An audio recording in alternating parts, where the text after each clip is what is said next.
Retro. Yeah. Electro. Tech. Oh yeah. Hey, turn the lights back on. Wow. Retro electro tech. When real audio ruled the world. Well, hello there once again, ladies and gentlemen. This is Retro Ernest of Retro Electrotech, and I'm back in video 2 here, getting ready to clean up the underside, this chassis, free it of all the dirt and debris and all that crap before I start solvent cleaning and re-lubricating the mechanisms that I talked about in video number 1.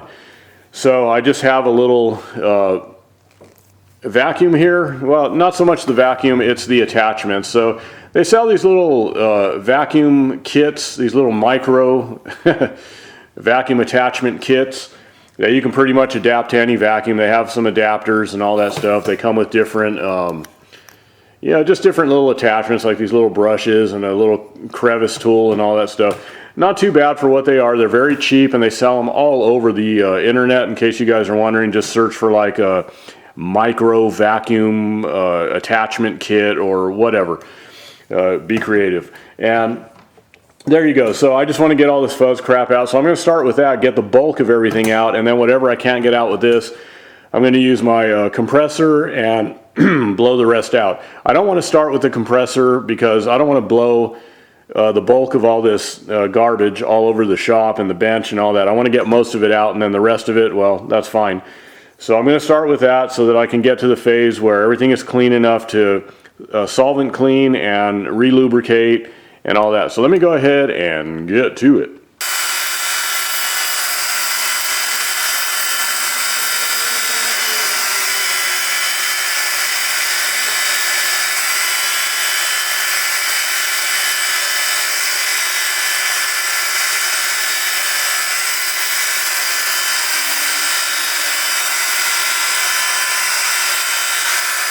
Okay, so everything came out really good with the vacuum. It got a lot of it just fine.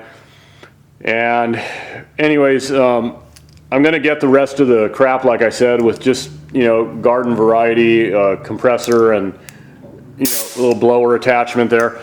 So nothing groundbreaking there. They do have some little, extensions you could buy if you want to get in there a little bit more and whatever, but the one thing, though, that I will warn about, and I think it's mostly common sense, but, I'll say it anyways, is that you just got to be careful that you don't dislodge something, like a little spring or something. So kind of look before you leak. Don't go in there just all gangbusters, like Mr. or Mrs. Blowhard USA, and just go in there cranking the high PSI in there.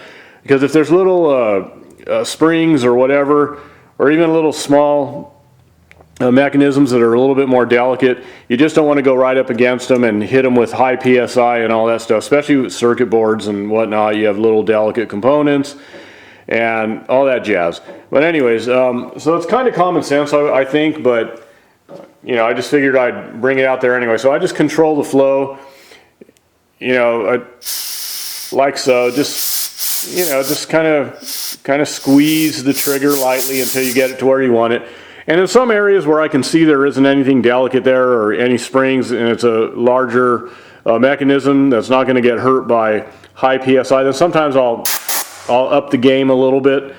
But otherwise, I'm pretty careful because I don't want to dislodge anything. And on that note, real quick, you're not always going to have the service data available on everything and a nice exploded parts list or whatever. You're not going to have information that holds you by the hand and tells you where every little spring goes and all that stuff. Even in service manuals and all that, they don't necessarily show you where everything attaches and all that. You might have an exploded parts view that gives you an idea, but be careful, because if you dislodge something that you're unaware of, you weren't paying attention as to where it goes, where a certain spring or whatever attaches, and you find it flapping in the wind because you blew it loose, you're going to be sitting there scratching your head saying, where does this go, where does that go? That's why I'm warning about just being careful that you don't dislodge and knock things loose and all that. But anyways, enough of that.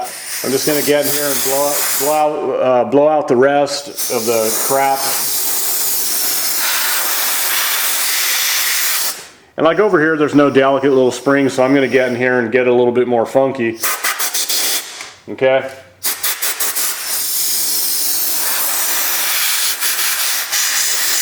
All right, cool.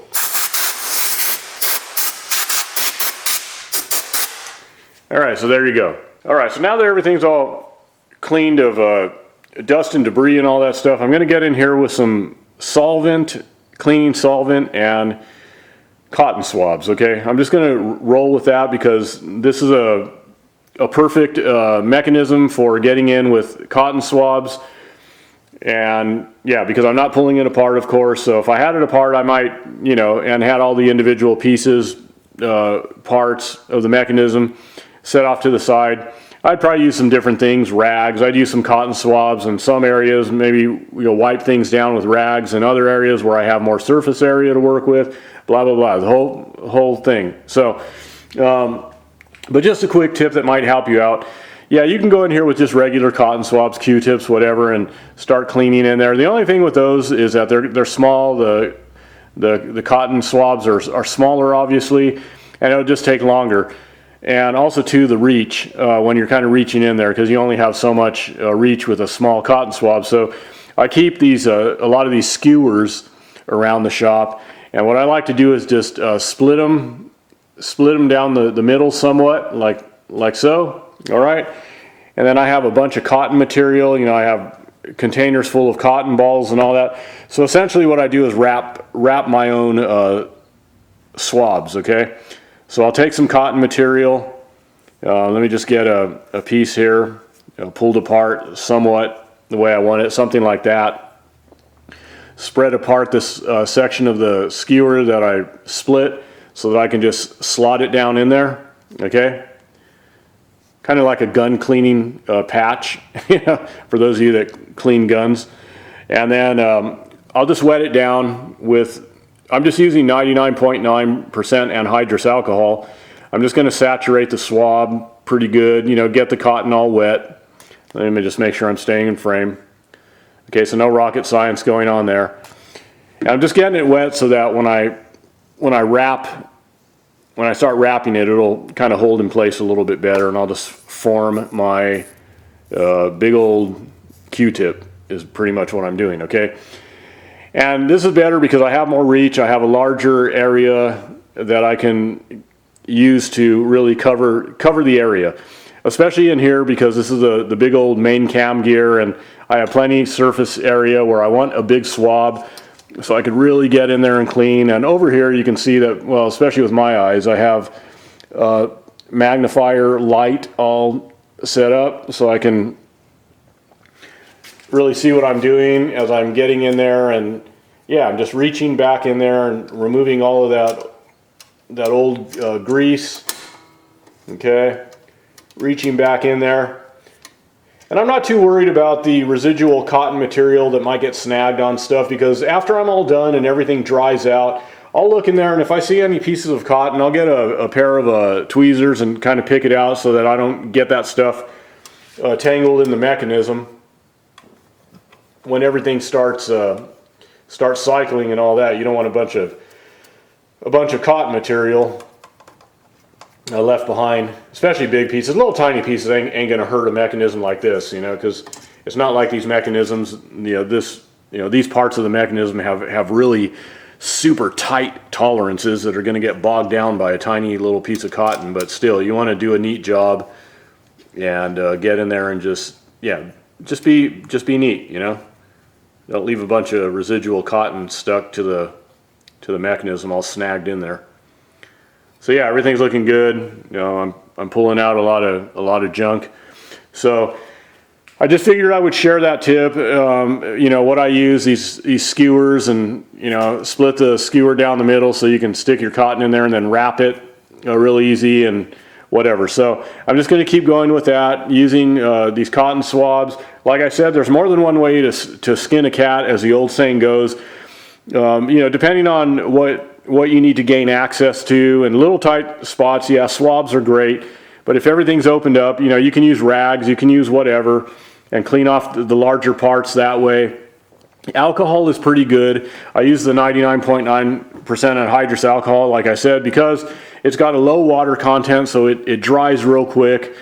And again, I'm not going to go down a big list of solvents. There's different things you can use, but alcohol is pretty good as far as, just as a pretty universal cleaner, parts cleaner, especially these type of parts, and, removing this type of grease and oils and all that. It does a real good job, and it's readily available. You can get it anywhere just about.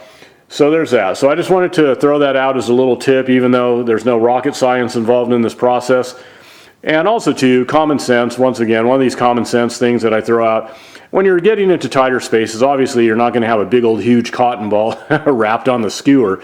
Just wrap the cotton on the skewers according to the size you need it to be to get into a certain area. Like I said, I used a big old swab here because I had the room and I wanted to cover a large surface area, and that's what I did. So there you go. There's some information on how I go about cleaning some of this stuff. And again, there's a lot of ways you can do it. That's just one of many.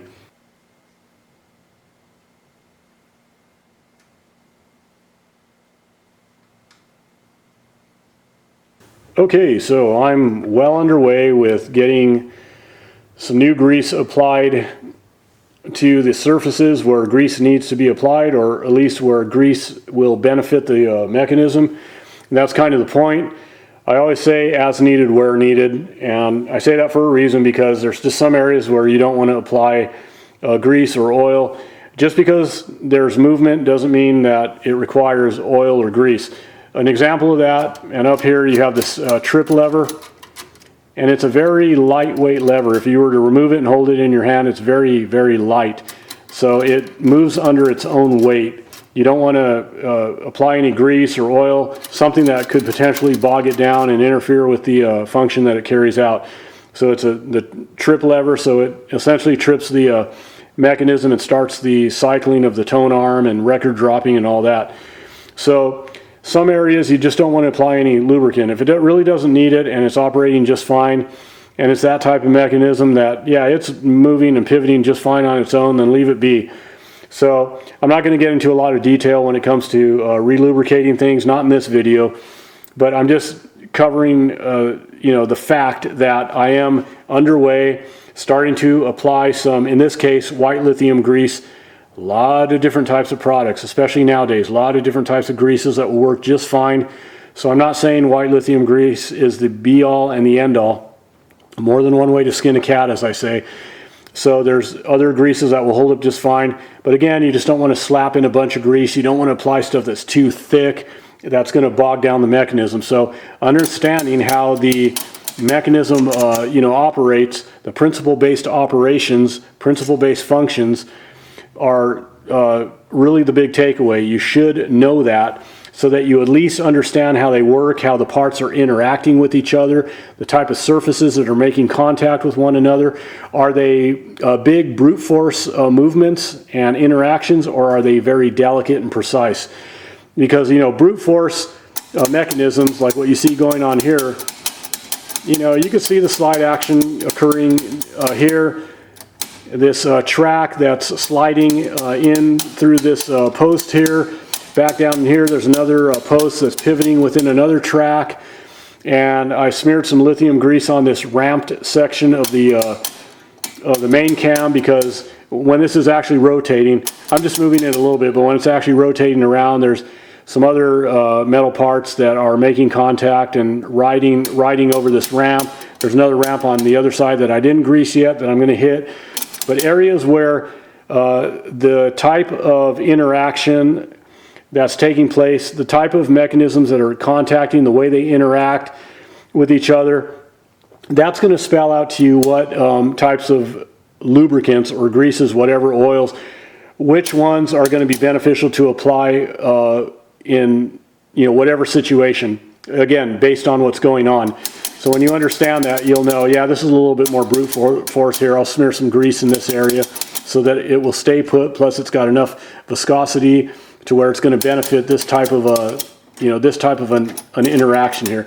So you see how much sliding is going on there when this cam is cycling around. You see that? All that sliding that's taking place even down in here, and the way that these different levers and all that are interacting, and this will, this mechanism here will, drop down in this toothed area of this lever, and all that. So yeah, it's pretty it's pretty interesting. When you study the mechanism and when you start to understand it, you'll know if that information is not available, spelled out to you, because some service manuals will not provide that information, some will. They'll point out lubrication points, even what type of lubricants to use. Others will not. And sometimes when there's no evidence, you can't see where the old grease was. A lot of times you can. You can see the old degraded grease, to clean it out, reapply. It's kind of spelled out in that way. But if not, when you understand how the mechanism is working and how these different parts are interacting and with what force, what types of contact forces, then you'll get a better idea of what type of lubricants are suitable. And that's why, again, the main takeaway is understanding the principle-based aspects of how it all works and how the different lubricants are applied in these situations and what to use and all that. At least types, categories of lubrication. So that's all I'm going to explain with this, because this is already getting kind of lengthy here. So what I'm going to do next is, I'm well underway with this stuff. I'm going to do a little bit more application of grease and a little bit of oil here and there on a few pivot points. Service this motor assembly, get the bearings all relubed, get just the motor cleaned out in general, bearings relubed, get to the top side and take care of the idler assembly and the rest of the speed control portion of the mechanism. And then pretty much once all that's done, I'm going to be ready to start some testing and go from there. So let me get underway even more. Okay, so here we are with the motor pulled apart and separated from its mounting plate, which also serves as, of course, the mounting plate for the idler tire assembly as well as the speed control assembly. And anyways, the reason I didn't go into how to break this down and roll footage, because A, I'm trying to get through this a little quicker, but also two, even though it might look a little involved to some of you that are looking at this, it really isn't. It's pretty evident how this plate removes from the main, chassis, okay? And all it really is these three posts here, here, and here, and three of these clips, okay? These little E clips or SIR clips or C clips, whatever you want to call them. They go by different names. Anyways, so when you pop the clips off the posts and you remove the idler tire, this mounting plate will drop down with the motor attached to it. And really, that's about it. And then you just remove some bolts from the motor. It's evident which ones they are.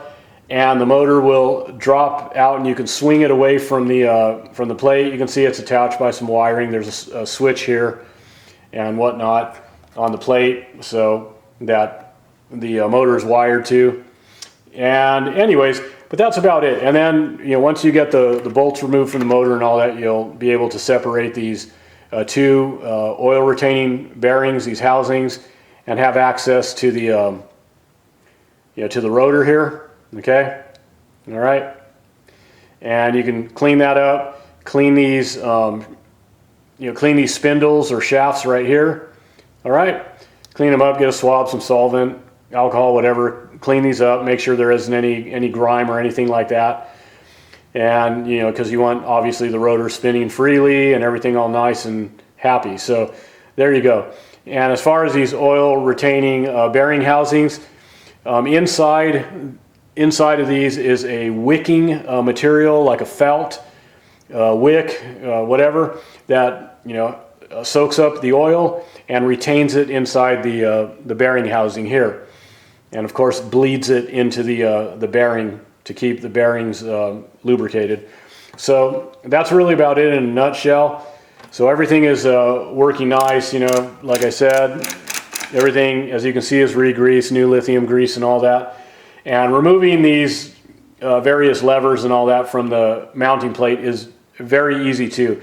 The only thing you will have to do is just pay attention to how everything is assembled, snap a few photos, especially in this day and age with your smartphones and all that crap, digital cameras. And once you snap a few photos, not a big deal, just pay attention where everything goes.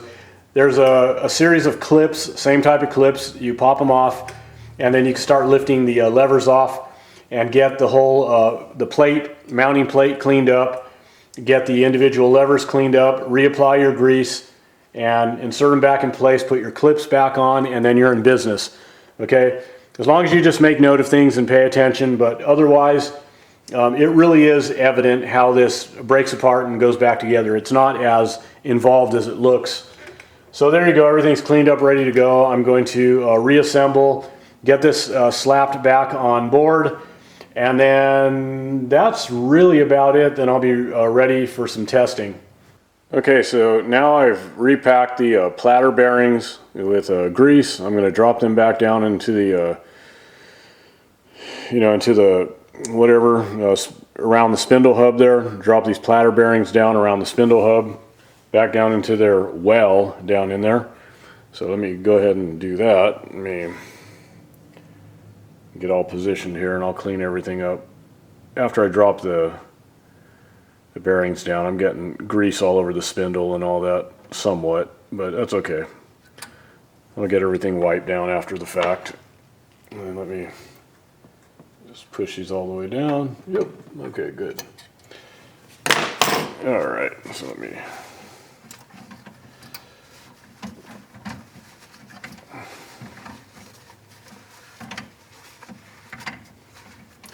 all right, looking good. So now what I'm going to end up doing is just cleaning out this this platter hub. I'm going to get some swabs and get some alcohol and clean this out real good, and then drop a few drops or so of that Singer sewing machine oil, just a little bit, just a few drops. Just kind of wet it up down in the hub and drop the hub down over the spindle there. Get that back in place, and then that's going to be looking good.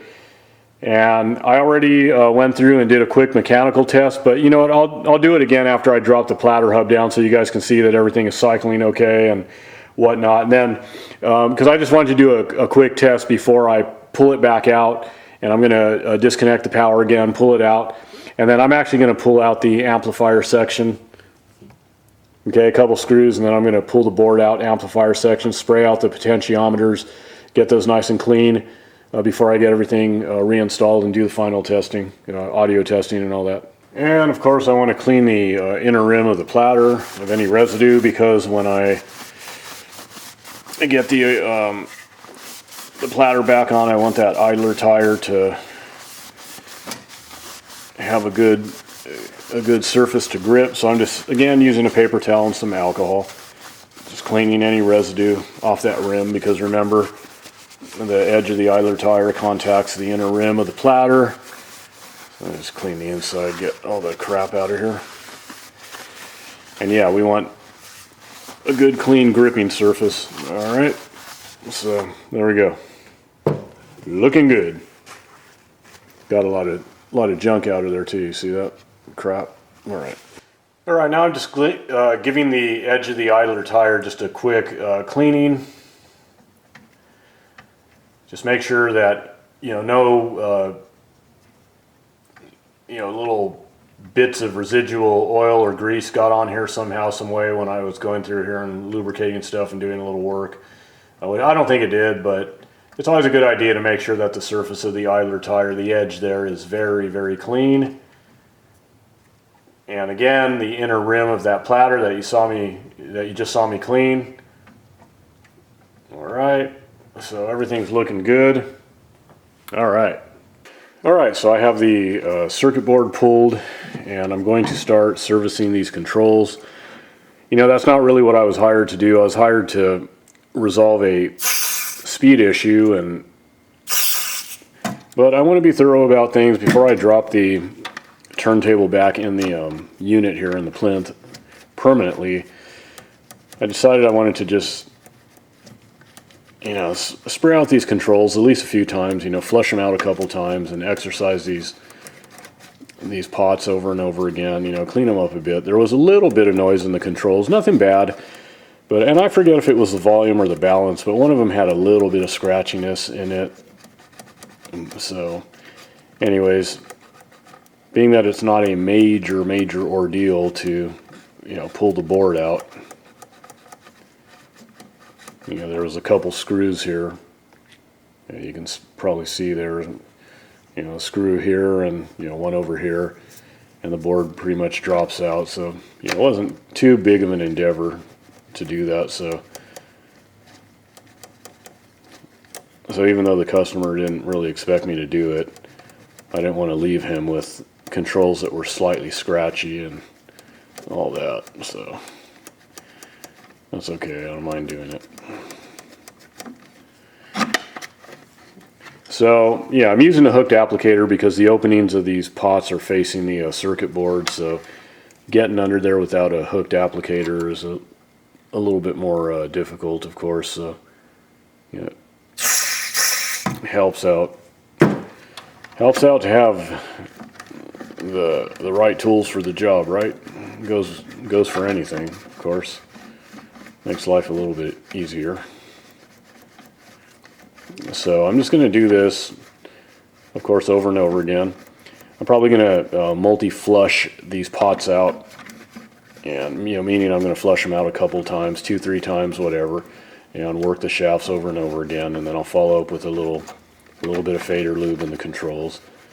So I'm not going to spend a ton of time on them, but I'm still going to do a fairly thorough job, all things considered.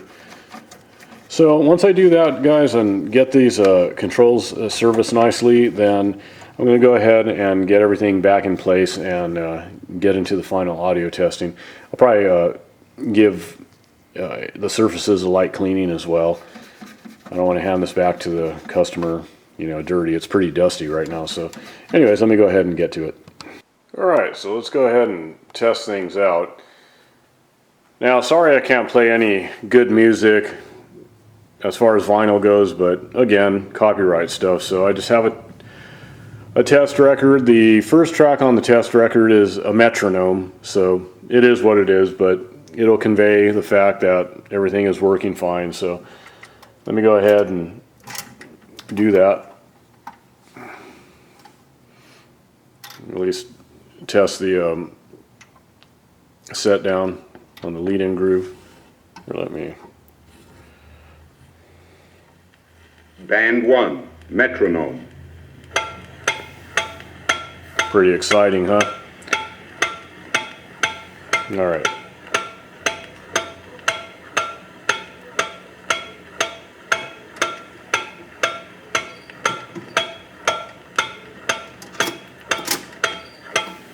And then that's shut down. I have a cricket living here in the shop. I can hear it. Anyways, and then let me go ahead and set it up to check the end of play. Okay, and here's end of play.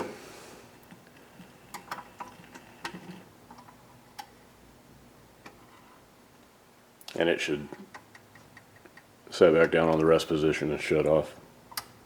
All right. You know what, I didn't test the record dropping on camera. Let me do that. Okay, let me test the record dropping.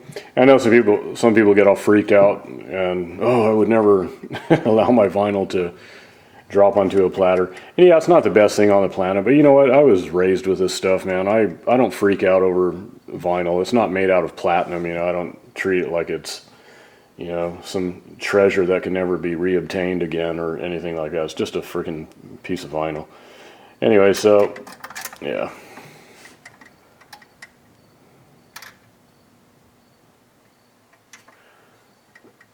Yeah, that doesn't want to drop it.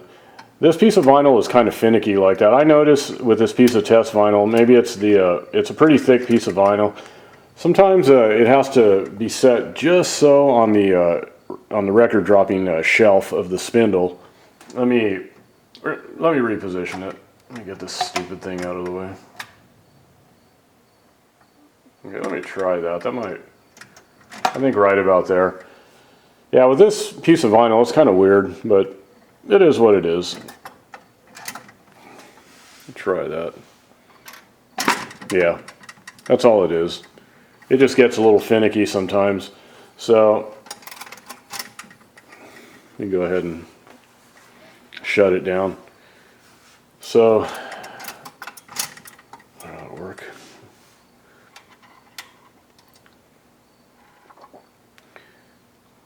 All right. So anyways, what I'm going to do now is I'm going to go ahead and test a 45. I don't have a 45 with any test tones on it, so I'm going to intercept it before it sets down and starts playing music because, you know, again, the Gestapo of the internet, you know, they get all freaked out even if you're just testing something. Like I say sometimes, it's not like I'm trying to start a radio station over the internet and spin vinyl and, you know, exploit people and all that stuff. So I don't know. It's just a weird culture we're living in today. So anyways, let me go ahead and get it set up for a test with a 45. Okay, so I'll start this up in a moment, see if it drops this 45. Okay, I think there might be a little inconsistency. It might have to do with the record dropping arm or something like that. I think it sits on the vinyl a little heavy and kind of pushes it in such a way that it, you know, it just can't sometimes kick off the shelf real easy and drop. It might be that, or it might just be, it's just a little finicky. I know that the push-off lever in the spindle there, the little lever that pushes off, you know, the vinyl from the shelf there, that's working okay. I've watched it, I've observed it, monitored it, it's doing okay. But for some reason, you know, it kicks the vinyl off most of the time, but like on that piece of test vinyl that I played just a moment ago, yeah, the first time it didn't do it. I don't know if this one's going to do it, but I have a feeling it has something to do with this arm, maybe. But it works good for the most part. And I'm not really working on this to resolve that problem. Like I said, it was a speed issue, a speed inconsistency, and I even went above and beyond on this record changer. So it's working beautifully as far as the speed and the cycling and all that stuff, but every once in a while, yeah, it's a little finicky with the dropping, I think. I think that's what's going on, but no big deal. And one thing I want to say too before I get into some testing here, more testing, is I mentioned earlier about, you know, people freaking out about you know, dropping vinyl on these, using a record changer and stacking vinyl and dropping it. I understand about people worrying about their vinyl hitting the platter mat and getting a little scuffed over time. I get it. I own really nice vinyl. I have some really clean specimens, very pristine stuff that hasn't even been opened yet. And I have my everyday stuff that I play that it sounds just fine to me. I don't mind a few crackles, pops, imperfections. That's cool. You know, but again, I think guys like me that, you know, do this every day. I grew up with vinyl. I'm kind of used to little crackles and pops. I don't freak out about it because I listen to the stuff just to kind of vibe in and vibe into the era. I'm not one of these people that monitors every little single audio hiccup, little tiny audio fart way down on the noise floor and freak out. I just don't get bothered by it because the kind of guy I am, I just wouldn't enjoy myself. I'm kind of chill when it comes to, you know, music and equipment. And plus, I think I have that attitude because, you know, the business I'm in. I do this every day. I just like to relax and listen to the music. I could be dead tomorrow, who knows? So I just like to chill. I don't worry about my everyday, just kind of, you know, yeah, just my playable everyday vinyl dropping on a platter mat. Now, what I will say about that is some of my record changers that I have in my collection, I don't like the factory platter mats in most cases that have, you know, these kind of nasty rubber mats that have all the ridges on them and all that. I usually remove those and do some aftermarket mats and, you know, some nice soft padded mats and all that are easier on the vinyl. But I don't really worry about, you know, letting them drop on the platter, especially if it's just my everyday stuff. And when I stack vinyl, I do it very carefully anyways, you know. And yeah, it'll you know, they come down on each other and there's a little bit of whatever. But like I said, I wouldn't do that with pristine vinyl in my collection or whatever. But the everyday stuff, no problem. You know, I still treat it okay, but I don't worry about every little thing. Life is short. And for me, it's just listening to the music. I know what good audio sounds like. I know what very, very high-end audio sounds like. I have a good ear for it. I'm in the business, but I'm just a different person. I'm not, you know, I don't consider myself an audiophile and all that stuff. I'm just not one of those guys. I'm an audio repair technician. You know, I'm a repairman, okay? So, and I like to listen to tunes, crack open a beer, sit there and whatever, and not worry about anything. And there you go. So you know, a little bit of a diatribe or whatever you want to call it, but that's sort of my stance on it. But to people who are very, very concerned about their vinyl, who, you know, sit there and are constantly, you know, cleaning it and polishing it and you know, really coveting it and, oh, you know, my vinyl, that's cool. You know, if that makes you feel good, you know, I can dig it. And, you know, I understand everybody has their ways of handling their stuff. Even me, I handle vinyl properly. I don't, you know, grab it by the grooves and all that. You know, I know how to handle vinyl and all that. And I like I said, I take care of it. It's just I don't overdo it, and I'm not worried about a little record dropping every once in a while with some of my everyday stuff. So anyways, let me go ahead and get to it. And, you know, I don't want to get people too angry because, you know, I'm upsetting the vinyl purists and all that stuff. So, but that's cool. To each his own, right? Right. All right, let me start her up. This is Dr. Hook and the Medicine Show, cover of the Rolling Stones. I'll play a few. Yeah, see what I mean? It didn't drop. Let me that's kind of good it didn't, because that way I can kind of show you guys what I'm talking about. So if I lift this arm up, let me just kind of resituate this a little bit, and let's see if it does it this time around. Yeah, see? Sometimes it just gets a little finicky, but that's okay. I don't believe it. Don't touch me. Hey, Ray. Hey, Sugar. Tell them who we are. Well, we're big rock singers. We got gold. Okay, so it'll shut down now. But anyways, yeah, that's just a little, that's nothing to even worry about. Like I said, I was hired to deal with a speed inconsistency, and I even went above and beyond that. So I'm not going to worry about that. And, you know, sometimes different record changers do that. I've experienced that numerous times where record changers don't drop the piece of vinyl the first time. Sometimes it happens. And like I said, I know that the push-off lever and the spindle there is working just fine and all that. It's doing what it's supposed to do. It's just a little, you know, a little quirk. And some record changers do that, and some don't. Some are consistent just about all the time. And sometimes different types of vinyl, you know, different thicknesses and all that stuff will kind of react different and won't push off real good or whatever. But I'm not going to worry about it beyond what I've already talked about. So there's that. Everything seems to be working just fine. Like I said, the main thing is the cycling works good.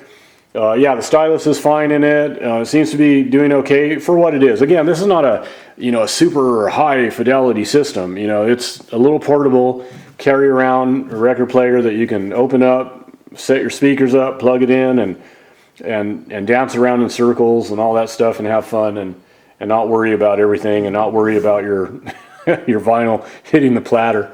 I have to poke at that again. So anyways, yeah, so everything's looking good. Everything's doing all right.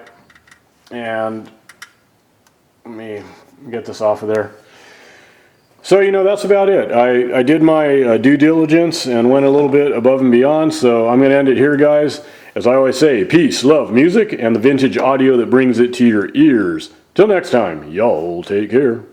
This has been a Spinning Head production.